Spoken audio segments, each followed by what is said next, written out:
Bună ziua și bine ați venit pe acest canal de YouTube. În videoclipul de astăzi o să vă prezint cum se montează întrepătorul pe fir. Am acest cablu și doresc să montez acest întrepător pe fir pe cablul acesta.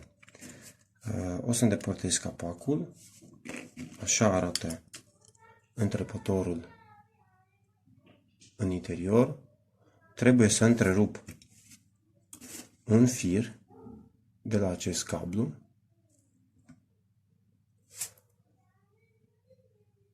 și să-l montez în locul acesta. Ok. Prima dată trebuie să pun cablul pe lângă întrerupător și pentru că întrerupătorul are acest capac bombat, firul care nu-l voi întrerupe are loc să facă o buclă aici în interior. Așa că voi semna, îmi voi face un semn, pun cablul pe lângă întrerupător și îmi voi face semn după aceste cleme, după acest suport, nu în partea din interior, ci în partea din exterior. Voi face semn, aici va trebui să dezizolez și o să vedeți de ce.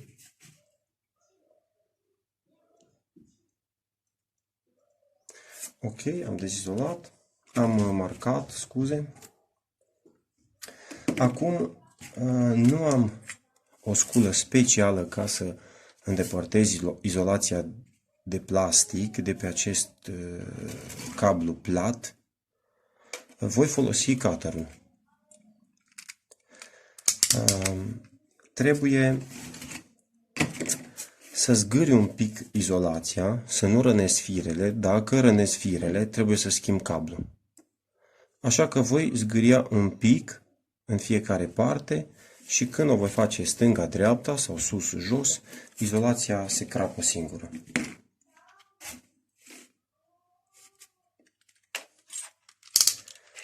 Foarte ușor, cu cutterul, voi zgâria un pic izolația cablului,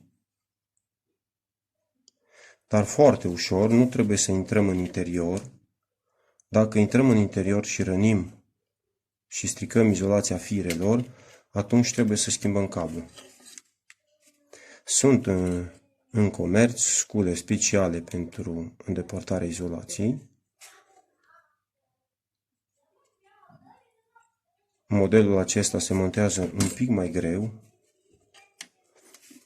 Izolația deja cedează. Am zgâriat un pic cu cutterul.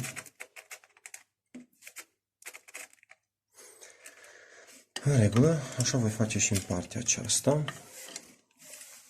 Vă mai spun încă o dată și mă repet, nu trebuie să intrăm foarte mult în interior. Dacă nu, trebuie să schimbăm cablul.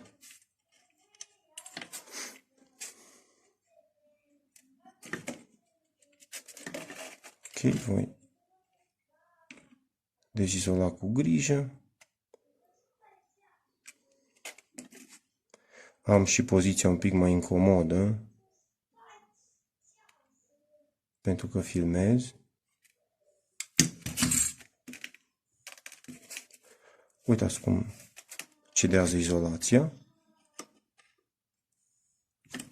Ok.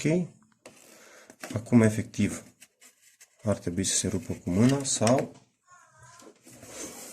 eu am două fire în acest cablu, unul maro și unul albastru.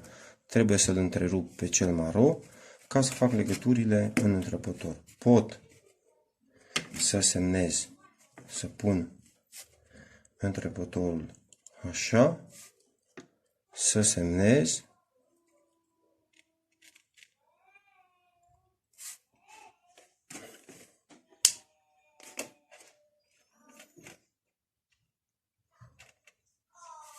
între cele două porturi, pot să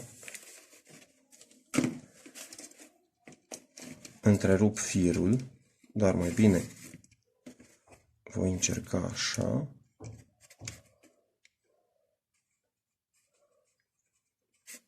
Voi încerca cu mâna pentru că această izolație este foarte slabă. Este slabă dacă am tăiat-o. Și voi îndepărta izolația de plastic. Ok. Firele arată bine. Nu am atins izolația lor.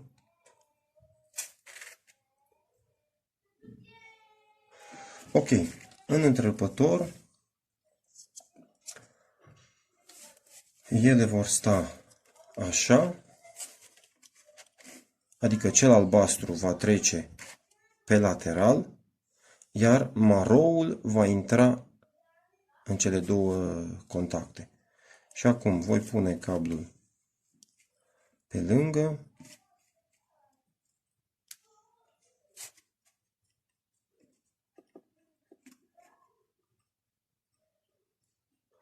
Îmi voi lua un semn cu mâna și îl voi întrerupe.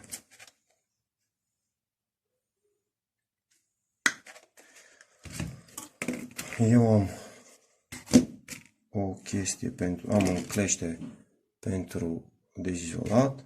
Dacă dumneavoastră nu aveți așa ceva, ușor, tot așa cu cutterul, trebuie să îndepărtăm izolația.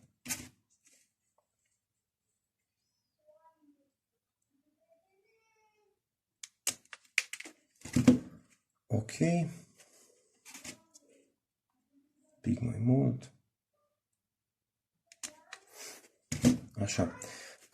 Ce am observat la acest întrerupător, că este foarte bine făcut, eu am aici pin terminali pe care i-aș putea sertiza cu cleștele, dar nu-mi permite spațiu să sertizez pe lateral, să pun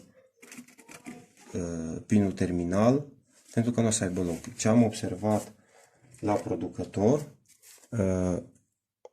șurubul este un pic în dreapta, iar în interior sunt două plăcuțe metalice care, dacă introduc lițele acolo, nu este ca la această rigletă.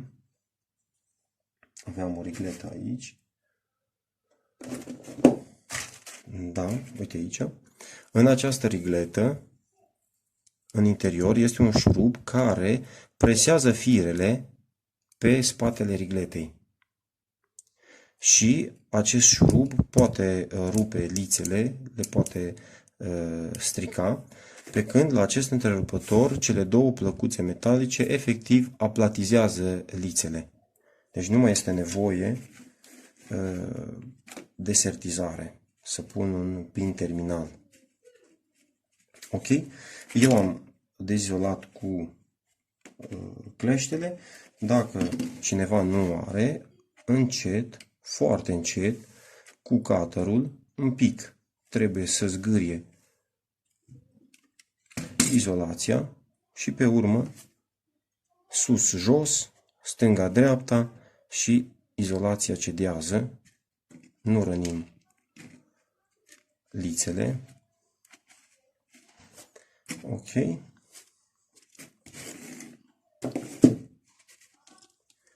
Și în cele două porturi, astea două porturi sunt pentru același fir, adică pentru aceeași culoare.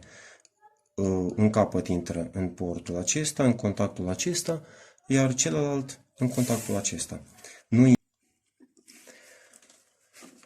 Ok, o să introduc firele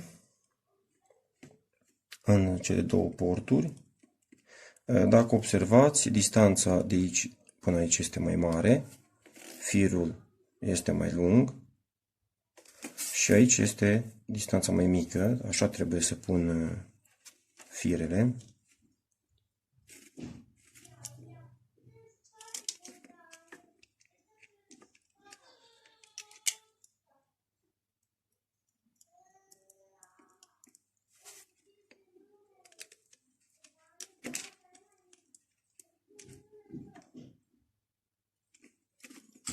Ok.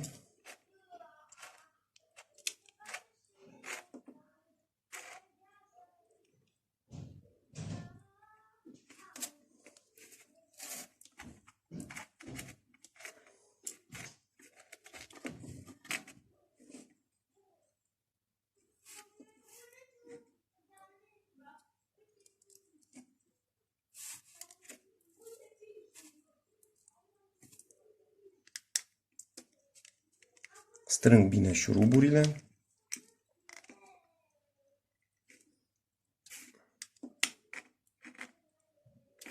Ok, o să vă mai arăt încă o dată, sper să se vadă. În cele două porturi, cele două contacte, sunt două plăcuțe care aplatizează lițele ca să nu le întrerupă. Și acum fixez izolația în cele două porturi. Presiunea să stea pe izolație, nu pe fire.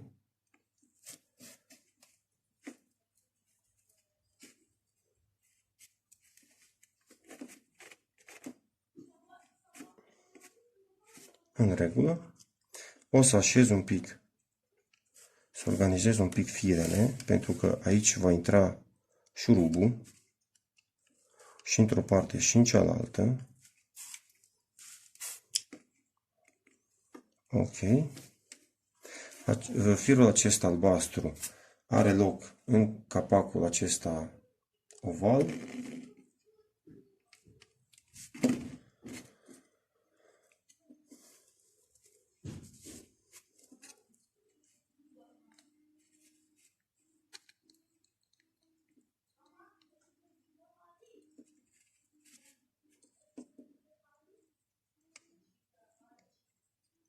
Ok.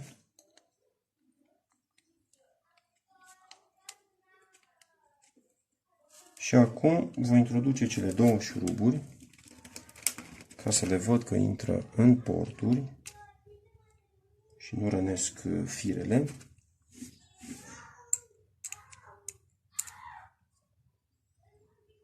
Da, a trecut primul și acum să pun pe al doilea.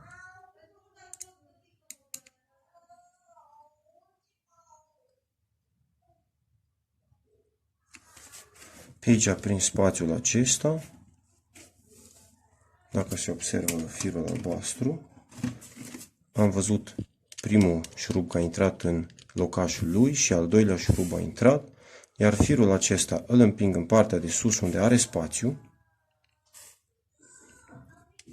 Ok? Și voi închide întrerupătorul. Ok, s-a închis perfect. Izolația stă în cele două cleme de strângere. O să strâng cele două șuruburi. Așa, primul și al doilea.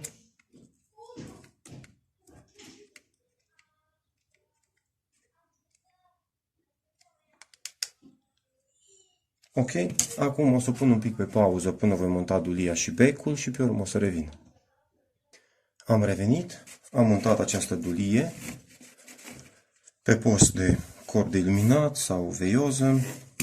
Întrăpătorul este montat, am ștecherul ca să se vadă toate în acest cadru. Ok. Acum voi alimenta. Întrăpătorul are un simbol aici. Acum este pe 0, adică pe off, și eu voi introduce în priză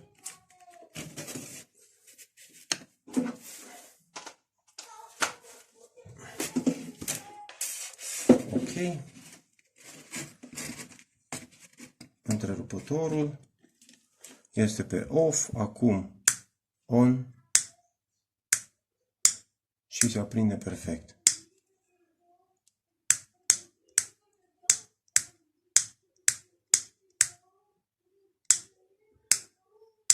Vă mulțumesc pentru atenție, acesta a fost videoclipul, vă doresc numai bine, o zi bună, la revedere!